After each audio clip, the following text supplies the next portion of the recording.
Border fence fund slash. The president's budget wiping out plans to extend the fence along the U.S.-Mexico border beyond the 670 miles that is already planned or built. Our next guest says that is the wrong move at the wrong time. Michelle Delacroix is founder of Mothers Against Illegal Aliens, and she joins us now. Michelle, welcome to your world. With all the fear and all the violence that is not only in Mexico now, but creeping across the border. I know there's been a lot of murders right on the border, even on the U.S. side. You think this is just a horrible idea? This is beyond horrible. Our Congress already passed the bill. The appropriations were there. The money was there.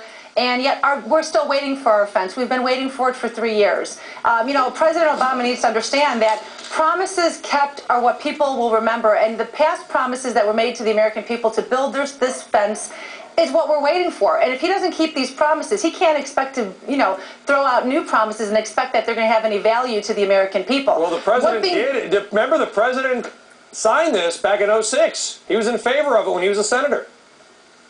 Well, why isn't he in favor of it now? You know why? It doesn't fit into his whole let's give money away and we're a feel-good society now. That's what we are in America. The United States is making everyone feel good. So we've just given all this money to the car dealers who are now going bankrupt, and the billions that Obama is giving out to all these companies to bail them out.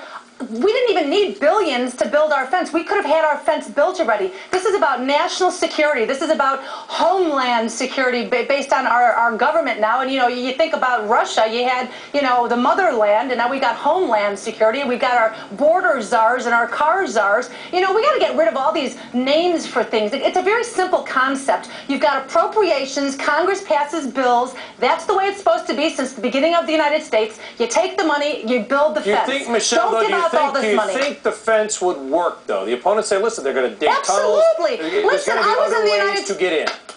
No, I was in the United States Air Force, and when I was stationed on an Air Force base, we had one way to get in and one way to get out. There was a guard there. Everything works fine. Look at the president. He's got a wall around the White House. You do these things. You put, even jails have walls, and people are monitored going in and out. I'm not saying that we need to be Berlin and have the Great Wall of China built at our border either. This isn't what we're talking about. We're talking about national security, monitoring, and keeping a safety zone at our southern border. We know what's coming through. We know we've got crime. We've got drugs. The president wants to blame America on everything that's coming over the border back and forth, whether it's drugs or illegal aliens or anything. You know what? Let's put the wall up. Let's secure this border. Have